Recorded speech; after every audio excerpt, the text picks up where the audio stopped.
Hey guys, welcome back to my channel. I'm Stacey, creator of Mother Naked.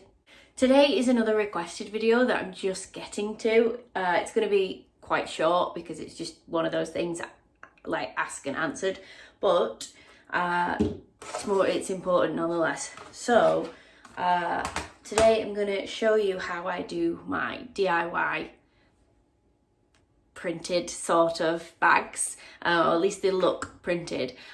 These are not printed. They're from Stamp. So this video is a little bit more like the box video that I did and how to get that kind of design. These bags are 20 centimeters by 18 centimeters. I got them off Amazon and they're fully cotton bags.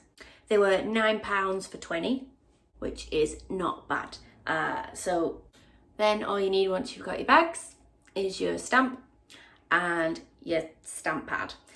Both of these I actually got a stamp from Amazon, which said it was vegan, but it's one of those things off Amazon, you know, when they ask questions in the reviews and you're just like, is it? So the guy that I got the stamp from, this is from stampit.co.uk. I think I've mentioned them before. A huge stamp, love it.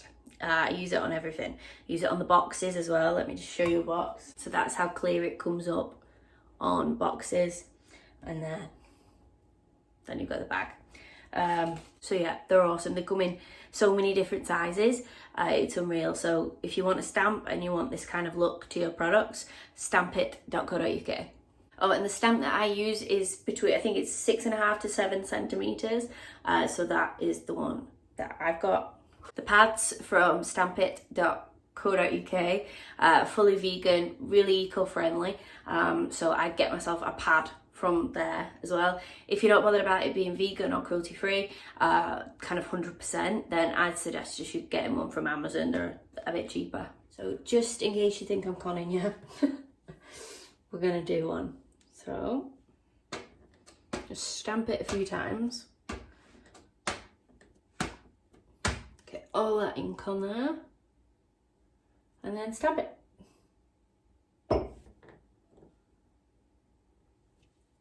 Perfect. There you go. Really, really good stamps. So if you want that kind of look to your packaging, then stampit.co.uk. I am not affiliated with them. They don't pay me to say it. It's just what I use for my products, and the stamp's really, really good. So if you want that look, go get yourself a stamp. Thank you guys for watching. Please like this video if you've liked it. I know it's been a short one, but it's just a way to get kind of that DIY customization, the printed look, but obviously without so much of the cost. So thanks guys for watching, and I will see you soon.